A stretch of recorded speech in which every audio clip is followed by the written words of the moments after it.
Number 1 देखिए dear students, ribose will form a five-cornered ring in a solution known as alpha glucopyranose, beta ribofuranose, Charlie fructofuranose and delta राइबोपायरानोज।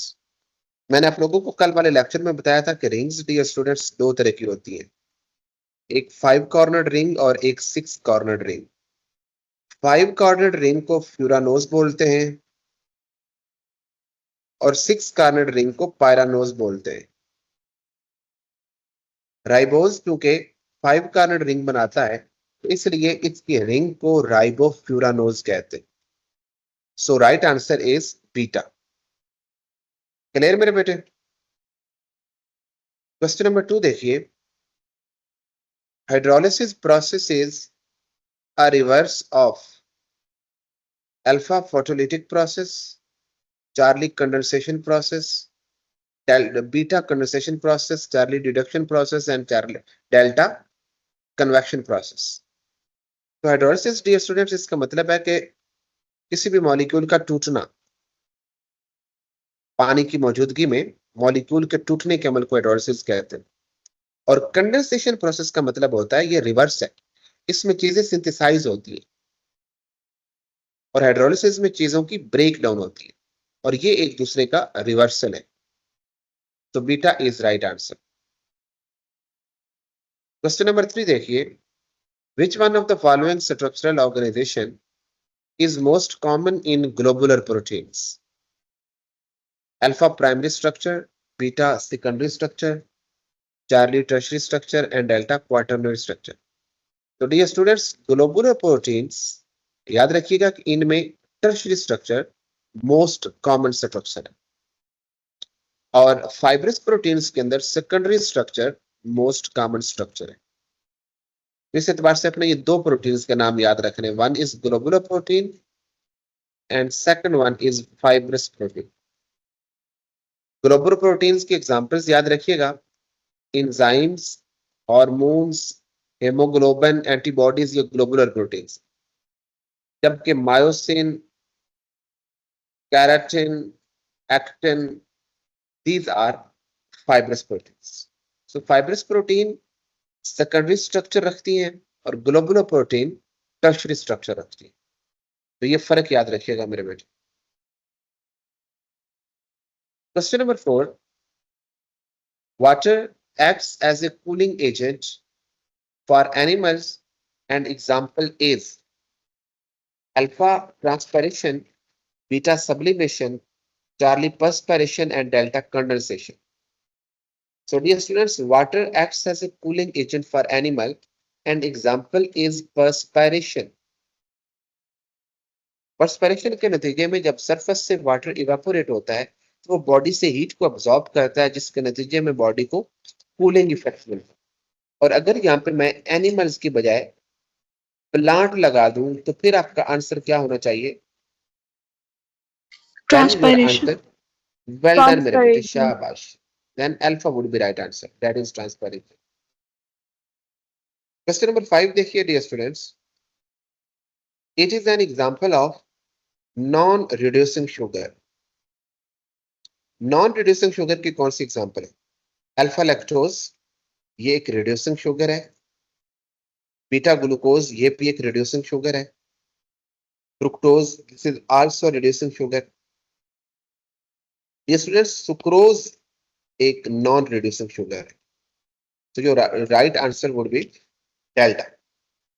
Sucrose is a non reducing sugar.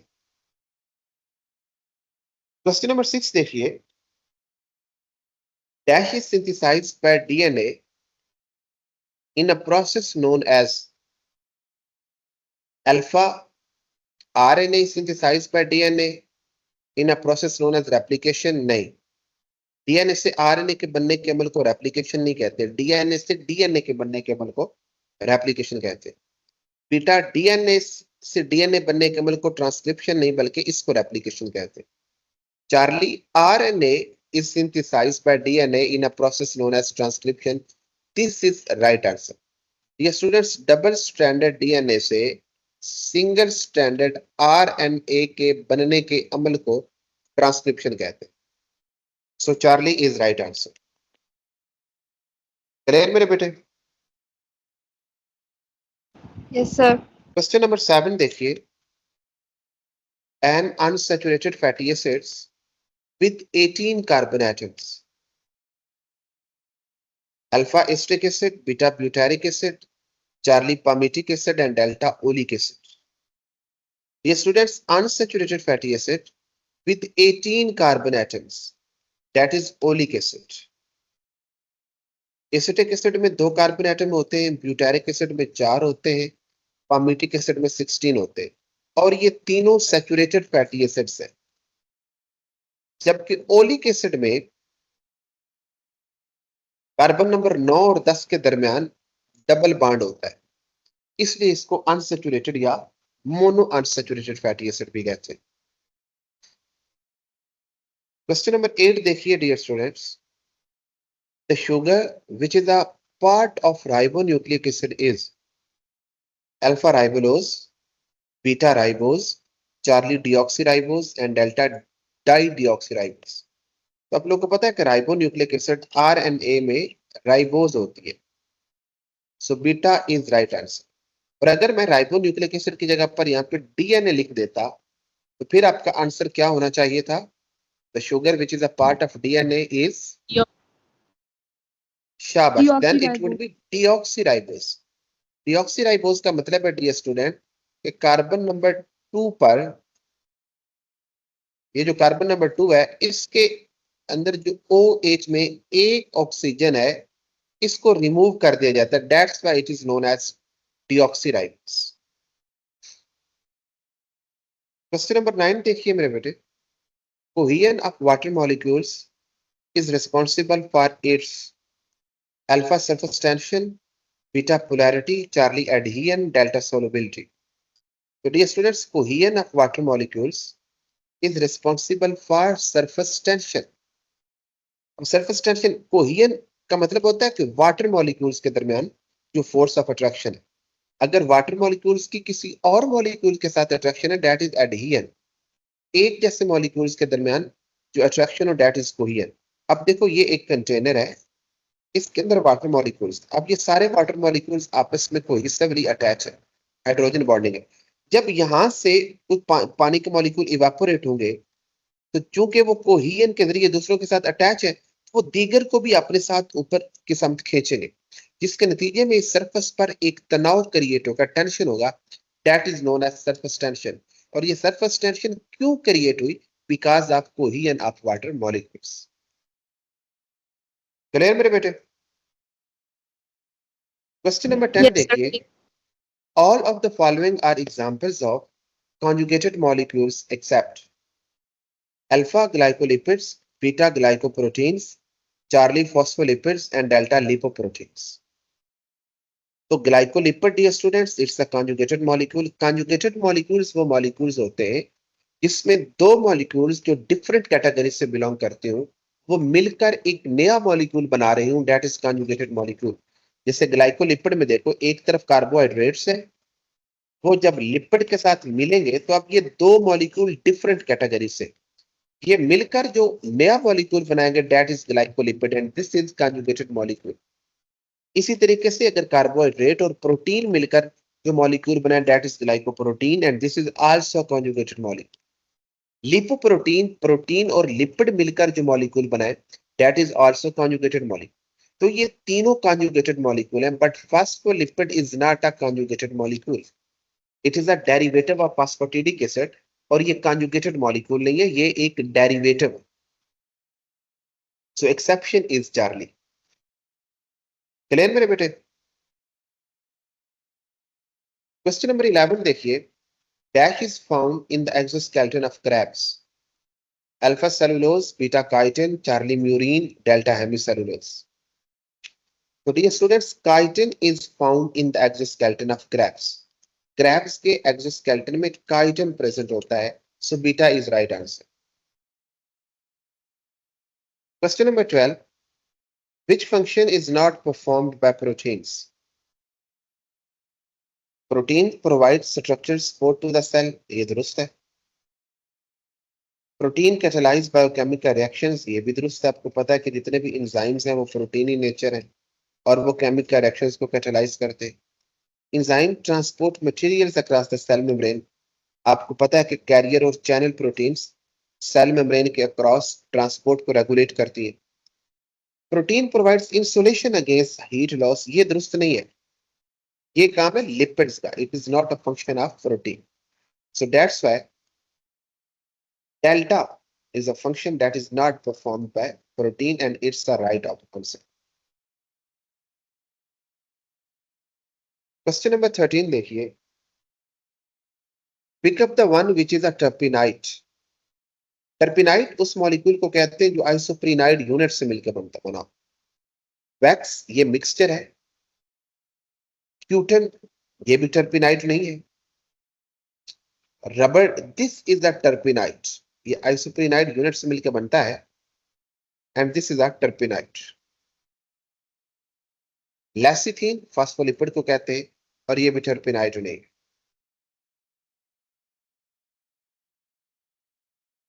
Question number 14, peptide bond is between CN, CH, OH, CO। मैंने आपको लोग कल भी बताया था कि एक amino acid के कार्बोक्सिलिक ग्रुप का हाइड्रोक्सिल ग्रुप दूसरे अमाइनो एसिड के अमाइनो ग्रुप के हाइड्रोजन के साथ मिलकर वाटर मॉलिक्यूल बनता है, निकलता है, और ये कार्बन और नाइट्रोजन के दरमियान जो बॉन्ड बनता है this is known as peptide. और ये पेप्टाइड बॉन्ड बेसिकली कार्बन और नाइट्रोजन के दरमियान। So here alpha is right answer. Peptide bond is a bond which is present between carbon and nitrogen. Question number 15. All of the following will give same monomeric units on hydrolysis except alpha cellulose, beta amylase, Charlie glycogen and delta lactose. याद रखिएगा dear student, cellulose ये hydrolyse होने पर glucose देता है, एक ही तरह के मोनोमेरिक यूनिट्स। अमाइलोज ये भी हाइड्रोलाइज होने पर ग्लूकोज देता है, एक तरह के मोनोमेरिक सब यूनिट्स। ग्लाइकोजन भी हाइड्रोलाइज होने पर ग्लूकोज देता है, एक ही तरह। तो ये तीनों एक ही तरह के मोनोमेरिक यूनिट्स हाइड्रोलाइसिस पे देते हैं, लेकिन लैक्टोज एक तरह के मोनोमेरिक यूनिट्स नहीं देता। ये एक ग्लूकोज मॉलिक्यूल और एक गैलेक्टोज मॉलिक्यूल, ठीक हो की बात। तो ये दो डिफरेंट तरह के मोनोमेरिक सब यूनिट्स हैं। So here exception is lactose, delta is right answer. Question number 16 देखिए dear students, biologically dash play key roles in maintaining in the integrity of lipid bilayer. Lipid bilayer की integrity को maintain रखने के लिए कौन important role play करता है? Alpha hydrophilic exclusion, beta hydrophobic exclusion, charlie heat of vaporisation and delta specific heat capacity. तो dear students याद रखिएगा, आप अगर लिपिड बाइलेयर को देखो तो लिपिड बाइलेयर में जो हाइड्रोफोबिक टेल्स होती हैं वो एक दूसरे को फेस कर रही होती है, हाइड्रोफोबिक एक्सक्लूजन। अब ये जो पूरी बीच में लेयर बन रही है दिस इज हाइड्रोफोबिक, और ये हाइड्रोफोबिक एक्सक्लूजन ये लिपिड की बाइलेयर की इंटेग्रिटी को मेंटेन रखती है।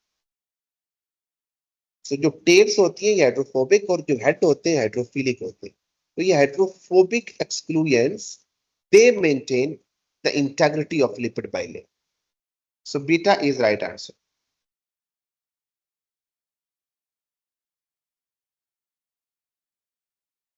क्वेश्चन नंबर 17 देखिए, glycyl alanine is a alpha amino acid, beta a pair of amino acids, Charlie dipeptide, delta dinucleotide. So glycyl alanine is a, अब देखिए ग्लाइसाइल एलानीन ये दो अमीनो एसिड से मिलकर बनता है, एक ग्लाइसिन जिसमें आर की जगह पर सिर्फ एच होता है, एक एलानीन जिसमें R ग्रुप की जगह पे CH3 होता है। ये देखो, ये उन्होंने नीचे लिखा हुआ है, ठीक है। तो ये मिलकर क्या बनाते हैं, ग्लाइसाइल एलानीन। क्योंकि इसमें 2 अमाइनो एसिड है, इसलिए इसको डाइपेप्टाइड कहते हैं। अगर 3 होते तो tripeptide. Question number 18,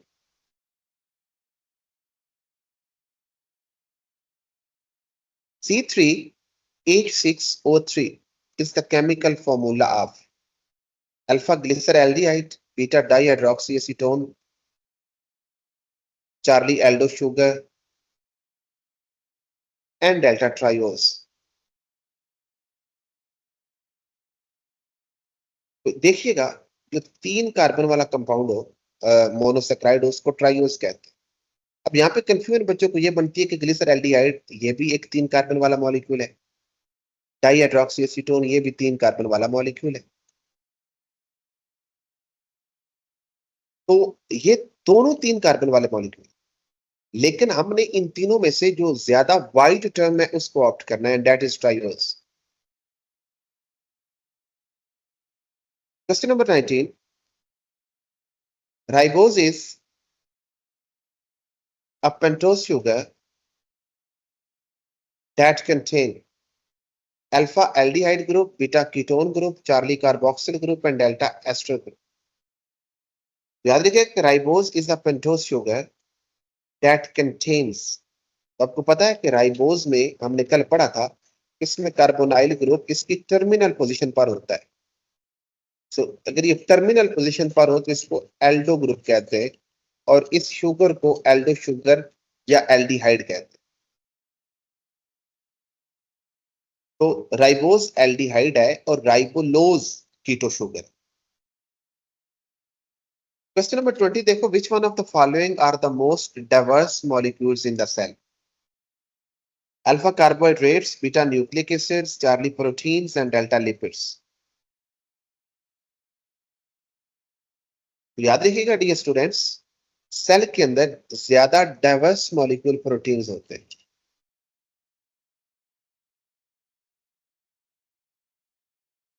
question number 21,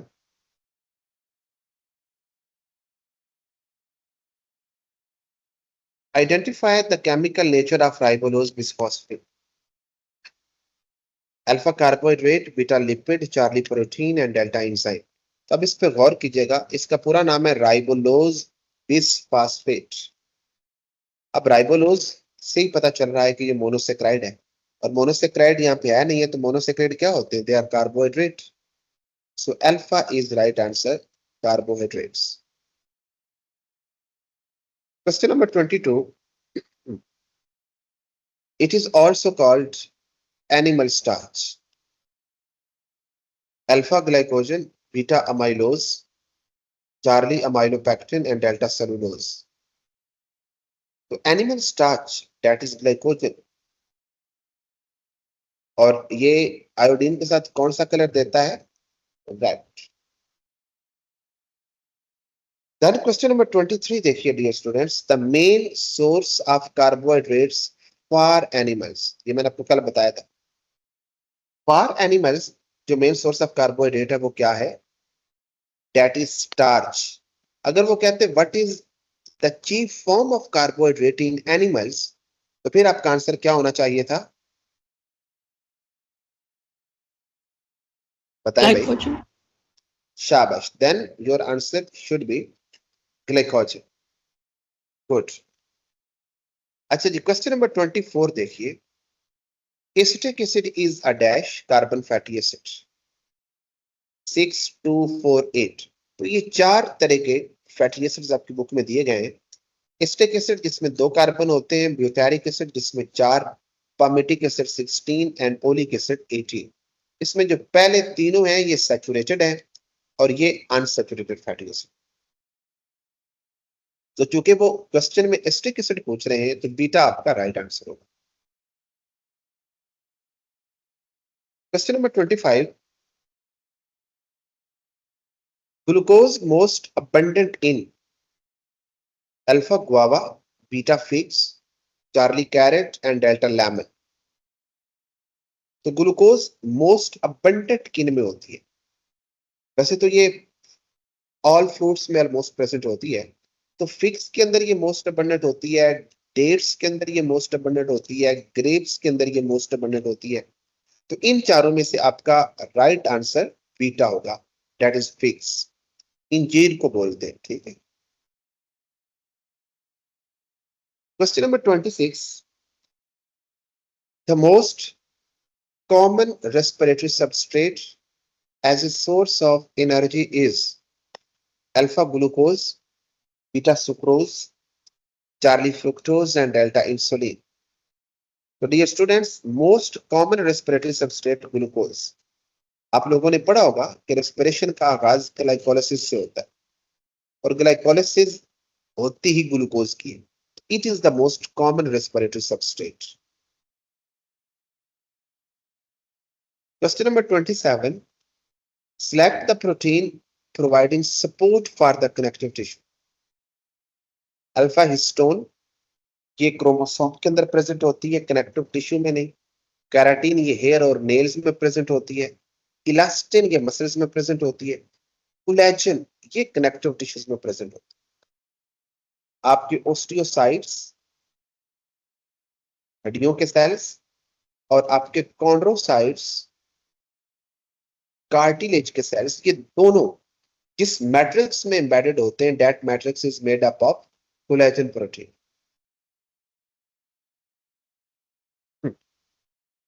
Then 28 देखिए भाई, which one of the following combination present in RNA?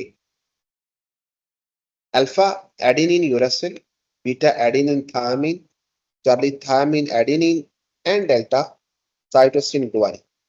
तो याद रखिएगा dear students, adenine, guanine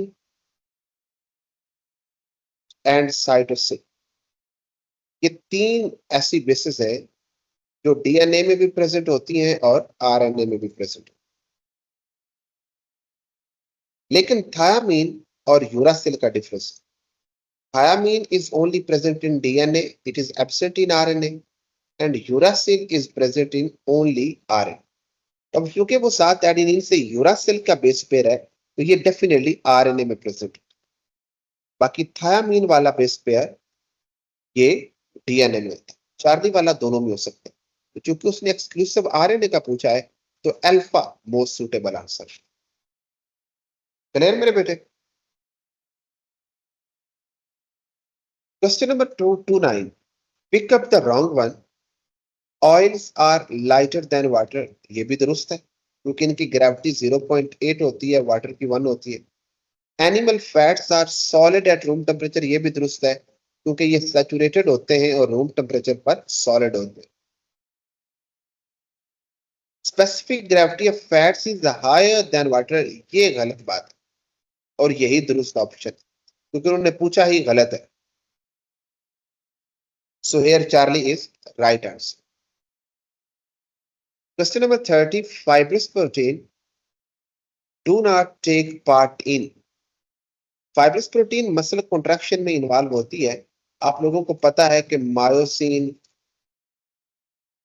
actin, troponin, ट्रोपोमासिन, ये सारी फाइब्रस प्रोटीन है और मसल कॉन्ट्रैक्शन में इन्वॉल्व होती है। Blood clotting, prothrombin and fibrin, ये फाइब्रस प्रोटीन है और ब्लड क्लॉटिंग में इस्तेमाल होती है। Formation of nail, keratin present होती है नेल के अंदर, ये भी फाइब्रस प्रोटीन है। Transport of oxygen dear student carry करता है हेमोग्लोबिन, और हेमोग्लोबिन फाइब्रस प्रोटीन नहीं बल्कि globular protein. So fibrous proteins do not take part in transport of oxygen in blood, so delta is right answer. Clear मेरे बेटे?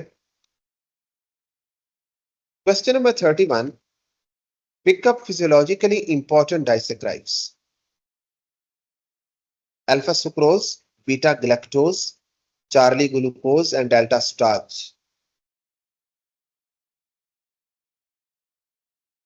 तो physiologically important disaccharide मैंने आपको बताया था कि 3 डाइसेक्राइड इंपॉर्टेंटली आपने याद रखने थे, एक माल्टोज, एक लैक्टोज और एक सुक्रोज। इनमें जो फिजियोलॉजिकली मोस्ट इंपॉर्टेंट है दैट इज सुक्रोज। और ये हाइड्रोलाइज होने पर एक ग्लूकोज और एक फ्रुक्टोज मोनोसेक्राइड देता है।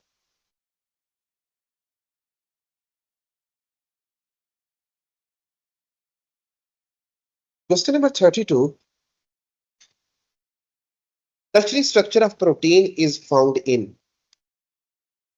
alpha silk fiber, beta hemoglobin, Charlie keratin, and delta fibrin. So, dear students, tertiary structure of protein is found in hemoglobin.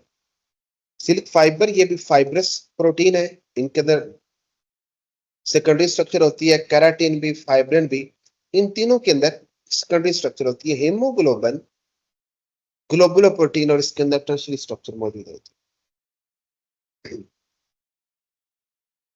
33 spiders web is a alpha globular protein, beta functional protein, Charlie fibrous protein, and delta soluble protein. So, dear students, spider web fibrous protein के example है और Charlie is right answer.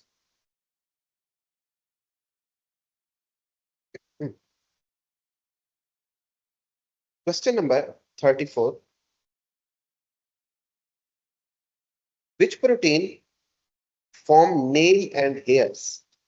Alpha collagen ये matrix बनाती है bone और cartilage का, fibrin blood clotting में involve होती है, मायोसिन मसल्स के अंदर मौजूद होती है, keratin this is present in nails and hairs. So delta is right answer.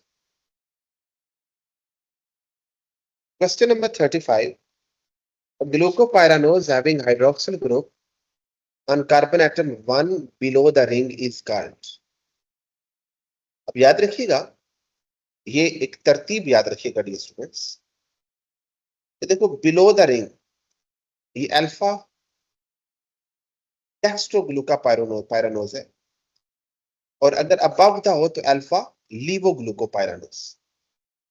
तो यहां पर अल्फा ग्लूकोज ही राइट आंसर हो, ठीक है। Question number 36, a type of lipids which do not contain fatty acids are alpha waxes, इनके अंदर fatty acids होते हैं, फॉस्फोलिपिड में 2 फैटी एसिड्स की चेन्स होती हैं, असाइल ग्लिसरॉल में 3 होती हैं, स्टीराइड्स के अंदर फैटी एसिड्स नहीं होती, और कोलेस्ट्रॉल इसकी बेहतरीन एग्जांपल। सो क्वेश्चन नंबर 37 देखिए dear students, a hemoglobin molecule consists of alpha 874 amino acid, beta 474 amino acids, Charlie 574 glucose and delta 574 amino acids। तो याद रखिएगा डियर स्टूडेंट्स, हेमोग्लोबिन के अंदर 4 चेन्स होती हैं, 2 अल्फा और 2 बीटा। अल्फा चेन के अंदर 141 अमाइनो एसिड्स होते हैं और बीटा के अंदर 146 अमाइनो एसिड्स होते हैं। इनको अगर आप सम अप करें तो ये 574 अमाइनो एसिड्स बनते हैं।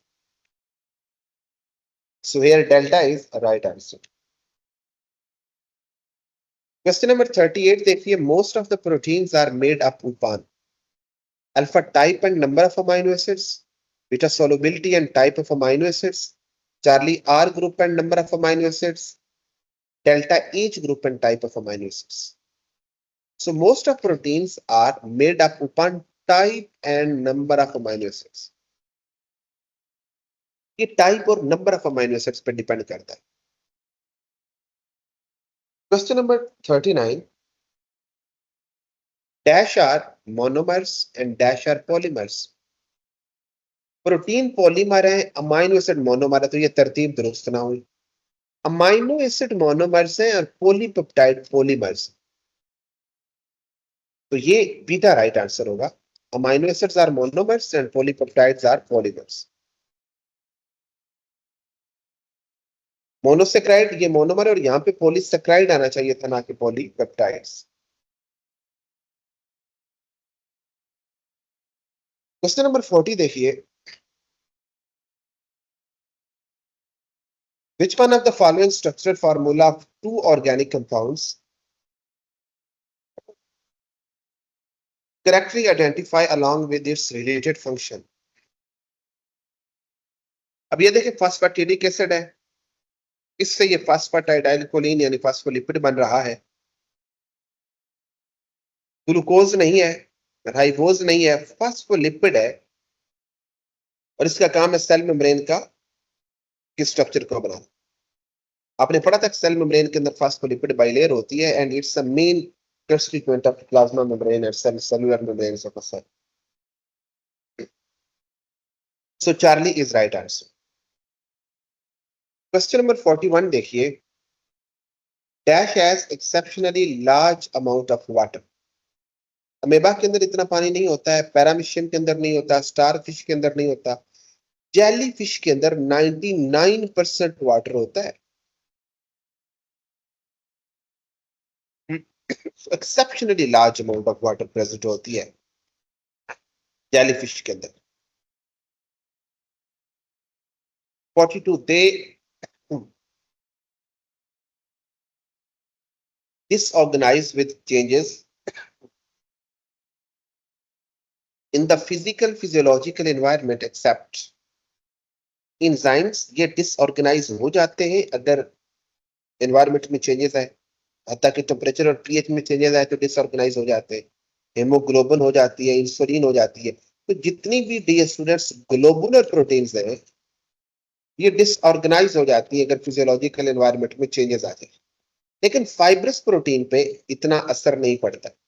So here exception is fibrin molecule, that is a fibrous protein. Question number 43 देखिए, which of the following is a conjugated molecule? Alpha chitin, beta phospholipids, Charlie glycoproteins and delta cellulose. तो dear students conjugated molecule इनमें कौन से हैं? Chitin ये polysaccharide है, phospholipid derivative है, cellulose polysaccharide है, ग्लाइकोप्रोटीन एक कॉन्जुगेटेड मॉलिक्यूल है। कार्बोहाइड्रेट और प्रोटीन मिलकर जो मॉलिक्यूल बनाते हैं that molecule is known as glycoprotein and this is a conjugated molecule. Clear मेरे बेटे? Question number 44, a tripeptide chain contains जी मेरे बेटे, ट्राइपेप्टाइड 3 अमीनो एसिड्स पर मुश्तमिल होता है, डाइपेप्टाइड 2 पर, पॉलीपेप्टाइड मैनी पर, ट्राइपेप्टाइड 3 अमीनो एसिड्स। ये एक अमीनो एसिड, ये दूसरा, ये तीसरा, ये 3 मिलकर जो स्ट्रक्चर बना रहे हैं वो ट्राइपेप्टाइड। क्वेश्चन नंबर 45,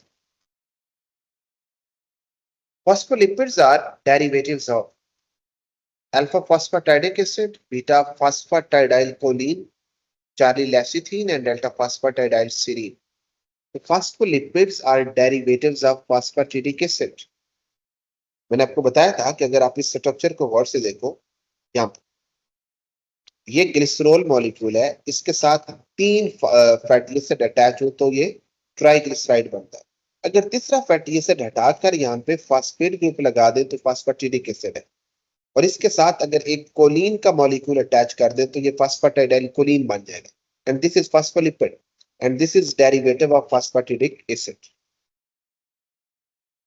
क्लियर मेरे बेटे?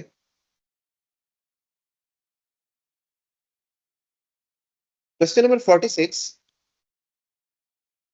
percentage of protein in bacterial cell with respect to total weight। Alpha 70% water होता है, beta 15%, this is right answer. Charlie 18%, 18% protein bacterial cell में नहीं बल्कि मैमेलियन सेल में होती है, और 4% कार्बोहाइड्रेट मैमेलियन सेल में होता है। तो बैक्टीरियल सेल में प्रोटीन की परसेंटेज 15% है, और ये मोस्ट अबंडेंट ऑर्गेनिक कंपाउंड है। Question number 47, all the chemical reactions taking place within a cell are collectively called alpha anabolism, beta catabolism, Charlie metabolism and delta glycolysis। ये dear students आप matrix से पढ़ते आ रहे हैं कि एक सेल के अंदर जितने भी केमिकल रिएक्शंस होते हैं उनको कलेक्टिवली मेटाबॉलिज्म कहते हैं। इसकी 2 टाइप्स है, कैटाबोलिज्म और एनाबोलिज्म। अगर लार्जर मॉलिक्यूल्स की ब्रेक डाउन होकर स्मॉलर मॉलिक्यूल्स बन रही हूं तो वो कैटाबोलिज्म है, और अगर स्मॉलर मॉलिक्यूल्स आपस में मिलकर एक बड़ा मॉलिक्यूल सिंथेसाइज कर रही हूं तो such type of reactions are anabolic reactions.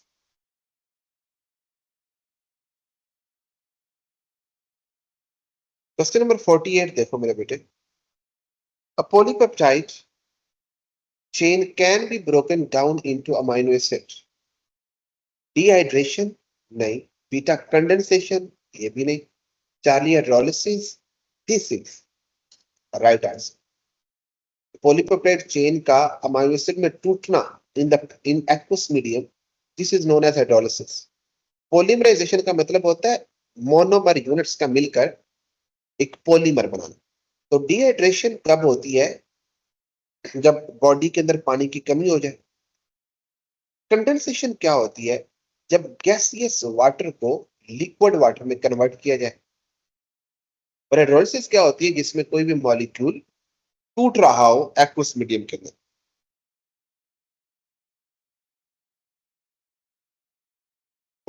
The general formula of carbohydrates is alpha beta Charlie delta. This is general formula of carbohydrate. BX H2O1. This is general formula. And last question is, dear students, dash play both structural and functional roles. Alpha water, beta carbohydrates, charlie nucleic acids and delta glucoproteins. तो याद रखिएगा कि carbohydrates play both structural as well as functional role. Structure बनाने में भी important role play करते हैं और फंक्शनल रोल भी प्रोवाइड करते हैं। So this is all about test number 19.